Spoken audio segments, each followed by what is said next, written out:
নমস্কার, শুভঙ্কর কর ইউটিউব চ্যানেলের পক্ষ থেকে আপনাদের প্রত্যেককে জানাই স্বাগত। এই মুহূর্তে এসএসসির তরফ থেকে একটা গুরুত্বপূর্ণ নোটিশ দেওয়া হয়েছে। SSC group C group D regarding OBC edit window নিয়ে নোটিশ দেওয়া হয়েছে। সেই নোটিশটা নিয়ে আলোচনা থাকবে এবং তার সাথে সাথে পিএসসি ক্লার্কশিপের রেজাল্টে কিন্তু বিস্তর দেরি হওয়ার সম্ভাবনা, সেই বিষয় নিয়ে আলোচনা থাকবে। চলুন শুরু করি। দেখতে পাচ্ছেন নোটিশ আপনাদের সামনে। West Bengal central school service কমিশনের তরফ থেকে কিন্তু নোটিশ দেওয়া হয়েছে। Subject regarding edit option for updating OBC subcategory unreserved category details for the candidates of first SLST NTS 2025 date দেখতে পাচ্ছেন 25/8/2026 আজকে নোটিশ দেওয়া হয়েছে এবং জাস্ট কিছুক্ষণ আগে নোটিশ দেওয়া হয়েছে। This is to notify all concerned pertaining to first SLST NTS 2025 that in view of the memo number এত dated 7/8/2026 the online portal that is www.westbengal ssc.com of the commission will be open from 1/9/2026 to 8/9/2026 for updating subcategory OBC subcategory or unreserved category details for the candidates যারা OBC রয়েছেন তাদের জন্য OBC sub category details এবং unreserved যে ক্যাটাগরিতে যার যেটা রয়েছে, মানে অর্থাৎ ওবিসি নিয়ে অনেক জটিলতা চলেছিল আপনারা জানেন। অর্থাৎ সবাই এটা দেখবেন, প্রত্যেকটা ওবিসি ক্যান্ডিডেট দেখবেন যে আপনার ক্যাটাগরিতে কি কি ডিটেলস চাইছে এখানে, এবং সাব ক্যাটাগরি ডিটেলস সেখানে কিন্তু আপনারা এডিট করবেন। দেখতে পাচ্ছেন ডেট আপনারা দেওয়া হয়েছে 1/9/2026 অর্থাৎ 1 সেপ্টেম্বর থেকে 8 সেপ্টেম্বরের মধ্যে কিন্তু এটা আপনাদের করতে হবে। The candidates will have to first log in and choose the edit option. আপনাদের লগ ইন করতে হবে, তারপর এডিট অপশন চুজ করতে হবে, and then he or she will have to select the category from the drop down menu. তারপর drop down menu থেকে আপনাদের category select করতে হবে। Then the candidates will have to specify his or her sub category. তারপরে আপনাদের sub category choose করবেন। তারপর the applicable certificate number in separate text box, একটা টেক্সট বক্স থাকবে, সেখানে আপনাদের অ্যাপ্লিকেবল যে সার্টিফিকেট নাম্বার রয়েছে সেটা পুট করবেন। Be made available after the category is chosen from the drop down menu. If any candidates fail to mention their OBC sub category, যদি কোনো candidate OBC sub category mention করতে অথবা category details এই টাইমের মধ্যে within stimulated time frame from that is 8/9/2026 his or her candidature shall automatically be treated under the unreserved category general category। যদি কোনো OBC candidate আপনারা যদি এর মধ্যে আপনাদের এডিট না করতে পারেন তাহলে কিন্তু আপনাদের অটোমেটিক্যালি ওবিসি হিসেবে ধরা হবে না, জেনারেল হিসেবে কিন্তু ট্রিট করা হবে। তাই প্রত্যেকে সিরিয়াস ভাবে কিন্তু যারা ওবিসি ক্যাটাগরি রয়েছেন তারা এটা এডিট করে নেবেন। No further representations or extension request will be entertain under any circumstances. এবং এরপরে আর কোনো এডিট অপশন কিন্তু দেওয়া হবে না। আজকে কিন্তু নোটিশটা দেওয়া হয়েছে।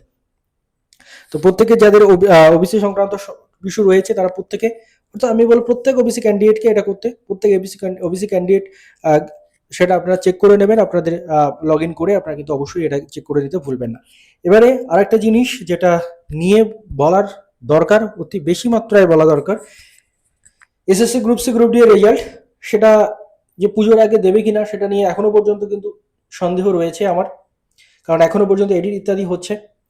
জানি না দিতে পারবে কিনা, যদি দিতে পারে তো খুব ভালো, আর না হলে এটাও কিন্তু সেই মানে যেহেতু সুপ্রিম কোর্ট এক্সটেনশন পেয়ে গেছে, এটাও যে কত লেট করবে, মানে রেজাল্ট দিয়ে দিল ফাইনাল রিক্রুটমেন্ট করতে কত লেট করবে তার ঠিক ঠিকানা নেই। ঠিক তেমনি ভাবেই পিএসসি ক্লার্কশিপের ক্ষেত্রেও সেই একই জিনিস। পিএসসি ক্লার্কশিপের ক্ষেত্রে কিন্তু এখনো পর্যন্ত তো পিএসসি তরফ থেকে কোনো এডিট উইন্ডো দেওয়া হয়নি। এডিট উইন্ডো আশা করি দেওয়া উচিত, সেখানে হয়তো দেওয়া হতেও পারে। তবে পিএসসি ক্লার্কশিপের রেজাল্টের যে খবর আপনারা ডেপুটেশন থেকেও জানেন এবং বিভিন্ন মাধ্যম থেকে আরও আপনারা জেনেছেন যে পিএসসি ক্লার্কশিপের রেজাল্ট কিন্তু এখনো বিস্তর দেরি হওয়ার একটা সম্ভাবনা রয়েছে এবং খাতা দেখা সম্ভব মানে কমপ্লিট হয়নি এখনো পর্যন্ত, এখন অনেকটাই খাতা দেখা বাকি, যেটা কিন্তু বেশ আশঙ্কার বিষয়। এবং সেদিক দিয়ে ধরেই নেওয়া যায় যে পুজোর আগে ক্লার্কশিপের রেজাল্ট কিন্তু আসবে না, যদি না আপনারা সোচ্চার হন। আপনারা যদি আন্দোলন প্রোটেস্ট যদি সেইভাবে না করতে পারেন, পুজোর আগে কিন্তু এই ক্লার্কশিপের রেজাল্ট মানে আসবেই না, এবং পুজোর পরে যে আসবে তার কোনো গ্যারান্টি নেই কিন্তু, কারণ এখনো খাতা দেখা শেষ হয়নি। পুজোর আগে যদি কোনোভাবে খাতা দেখাও শেষ করতে পারে, পুজোর পরে সাথে সাথে রেজাল্ট প্রিপেয়ার করে দিয়ে দেবে, এমনটা মানে এমন ভালো মানুষ পিএসসি কিন্তু নয়। আপনারা জানেন আগামী 7 সেপ্টেম্বর পিএসসি অফিস অভিযান রয়েছে সকাল 11টা, স্থান পিএসসি অফিস মুদিয়ালি। আপনারা প্রত্যেকে আসবেন অ্যান্টি কারাপশন ইউনিটের আহ্বানে, প্রত্যেকে কিন্তু আপনারা আসবেন। আপনাদের দাবি আপনারা প্রত্যেকে জানেন, সেগুলো নতুন করে বলে দেওয়ার নয়, তবু একবার বলে দিই। মিসলিনিয়াস ক্লার্কশিপ পরীক্ষার সর্বোচ্চ শূন্যপদ সহ দ্রুত পরীক্ষার ফলাফল প্রকাশ করে এই বছরের মধ্যে নিয়োগ সম্পন্ন করতে হবে।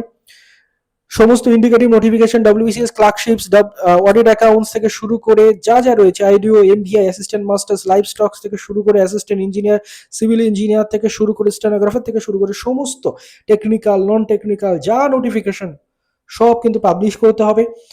ফুড এসআইতে যে দুর্নীতি হয়েছিল তার জন্য সেই ফুড এসআই এক্সাম বাতিল করে নতুনভাবে রি এক্সাম নিতে হবে এবং দ্রুত নিতে হবে সেটা, এবং প্রপার এক্সাম ক্যালেন্ডার প্রকাশ করা এবং 1 বছরের মধ্যে নিয়োগ প্রক্রিয়া সম্পন্ন করা ইত্যাদি বিভিন্ন দাবিতে কিন্তু 7ই সেপ্টেম্বর মহা আন্দোলন রয়েছে পিএসসিতে। আপনারা আশা করি জানেন, বহুবার বলেছি।